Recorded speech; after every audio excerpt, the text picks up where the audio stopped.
Howdy friends, Tulio here behind the wheel, and I'm in the northeast part of Colorado Springs again. It's really close to my real estate office, Keller Williams Partners, and where I live. Anyway, I'm in a parking lot right now, and it's a parking lot of a Maverick gas station. Mavericks are nice gas stations. They're bigger, they're newer here in Colorado Springs. They have like a deli and fresh pizza and stuff like that, and they have clean bathrooms, which is nice. This corner of Dublin and Powers has just blown up over the last few years. There's a car wash that's newer. There's a mini golf called Legends right there. There's an imaging center for like x-rays and MRIs and stuff like that. There's a Subway that just went in here on the corner. Taco Bell, a Dutch Bros, which all the kids love. A newer 7-Eleven. There's a bike shop called Ascent right over here on the corner. A little pastry shop that's family owned. A nail salon on both sides of the street. Then as I head west on Dublin from Powers, you'll see a little place here where you can store campers and stuff like that. A lot of people camp here in Colorado Springs, and you can't always keep your camper at your house. So people do store them in little lots like that, usually about 30, 40 bucks a month. We have a pop-up camper, and that's what we do. We keep it right here near this corner, not that one, but a different storage lot. And several neighborhoods here along Dublin Boulevard. I'm going to show you one here in a moment that I spend quite a bit of time in. I've got family that live in that neighborhood, so I'm going to take you through it. As you drive west here in the Springs, it's always pretty because you get to look at the mountains, which are to the west.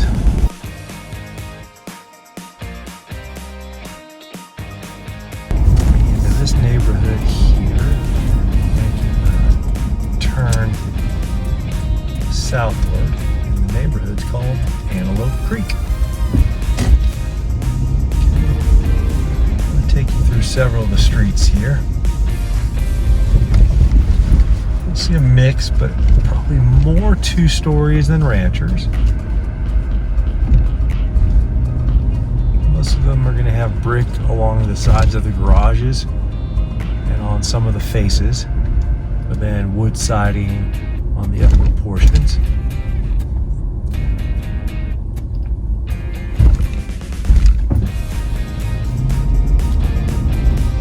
This community was built in the early 2000s. Really, there's some homes that were like right at the turn in 1999. And then the neighborhood grew up and finished around 2004. So it's been here for a little while. You see a lot of people have painted their homes since it first went in. You will see some ranchers, not as many. Do a little spin around, because if I keep going that way, it's going to take us into a different neighborhood, and I can't say that you're in Antelope Creek anymore. So I'm going to turn around, make sure no one's behind me. Yeah.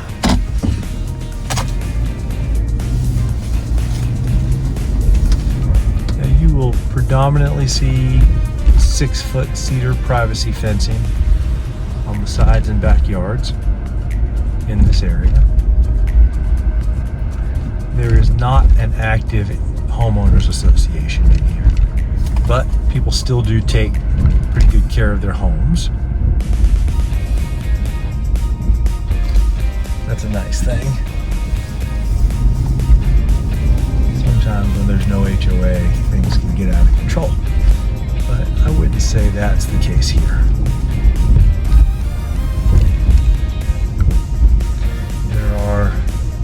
This neighborhood backs to like a ravine. You can kind of see a little bit of it right through here in this pathway. And there is a hiking trail that runs behind this neighborhood to the south of it and the next neighborhood. And it's kind of nice to have that after. You see a lot of people like after dinner and stuff walking their dogs in the evenings. I live so close to here. We come over to and use that trail.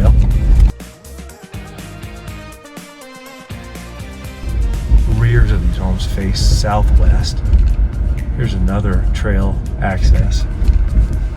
Kind of call them trailheads. Often when you hear trailhead, you think more of a mountain hike, but it's how you access a trail here in Colorado. I'm just going to keep taking you along this road in Antelope Creek.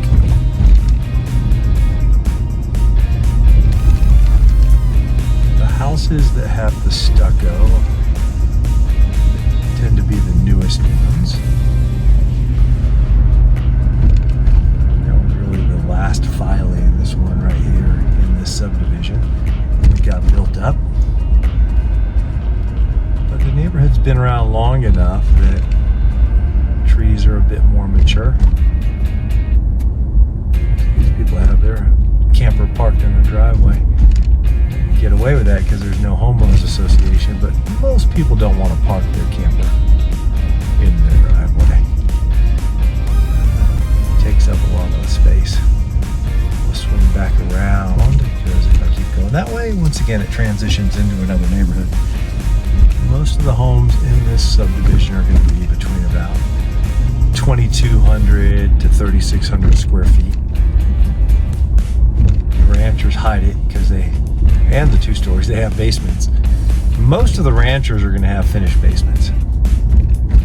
So they kind of feel like a 2-story, even though it's a ranch. This neighborhood is, as I mentioned earlier, very handy to a lot of stuff.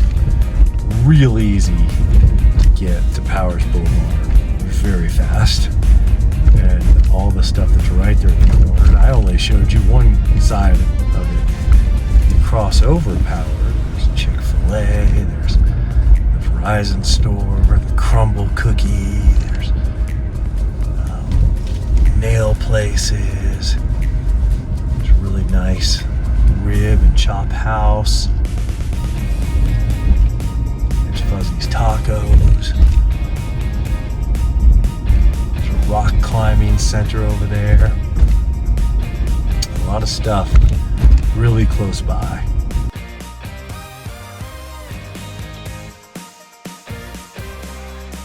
Pan over here to the left real quick. Right by that yellow car. I don't know if you can see it right there. That's my father-in-law's house. We spend a lot of time there. Lots of Sunday meals and stuff. As I mentioned earlier, people really do tend to take care of their stuff in this neighborhood as well. A little lap around this way just so you can see a few more. There was a time when I lived in Denver for a couple of years and then moved back when I met my wife. And I remember we looked at a home in this neighborhood. Pretty sure that house right there, and we liked it, but it just felt like it was a little too vertical and narrow for us. But whenever we go for walks on the trail behind these homes, I think I always say that story to my wife. Remember when we looked at that house, but it was just too narrow for us? Now we're at the point where she goes, "You don't need to tell me about that house." Probably noticed all of our mailboxes are cluster mailboxes. That kind of happened, I'd say, right around like 2000 and on. Prior to that, people had their own mailboxes. Now the postmen all just stop at the cluster box and do their 20, 30, 40 mail pieces and move on. And I guess that makes sense. It's much more efficient. Get our mail but every other or every third day because of that.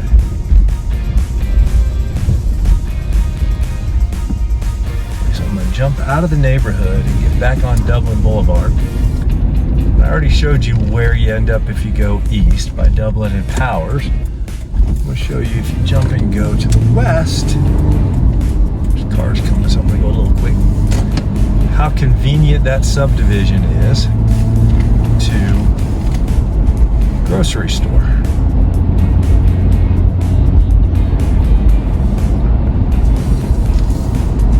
car wash and oil change place right here. The Grease Monkey. That's handy to have, even if all you used it for was the car wash. It's right there, and it's a drive-through car wash, which people tend to appreciate those, particularly in the winter time here.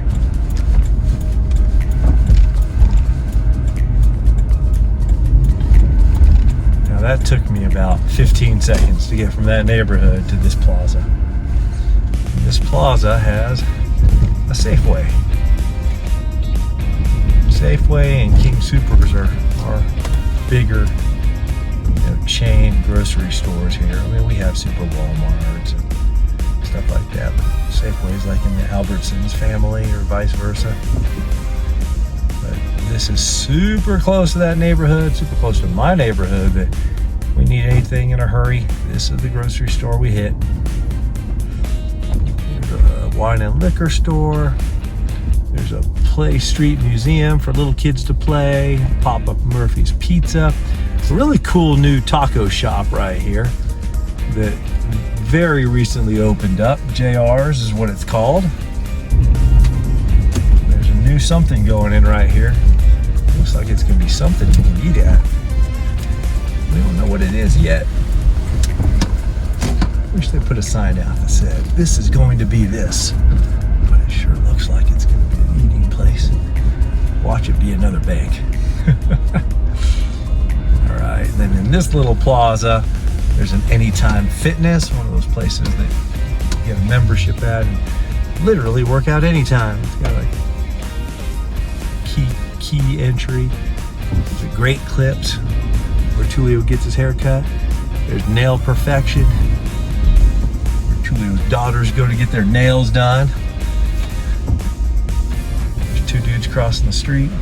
And that's just a couple of the corners that I wanted to show you the amenities close to that neighborhood, the Antelope Creek neighborhood. All right, well, you learned a little bit about Antelope Creek as a subdivision and what's around it here in the northeast area of Colorado Springs. Hopefully these videos are helpful to you to get to know the area better and to understand what's close to certain places that you could live in if you choose to live in Colorado Springs. Now, with Antelope Creek also, very handy to get to the Air Force Academy, Peterson Air Force Base. There are people who are in the Army who choose to live up here, even though it's about a half-hour commute down to Fort Carson. There's hospitals really close by. There's the Common Spirit hospitals that are blocks away from here. There's UC Health Children's Hospital. It only takes about 15 to 20 minutes to get downtown Colorado Springs.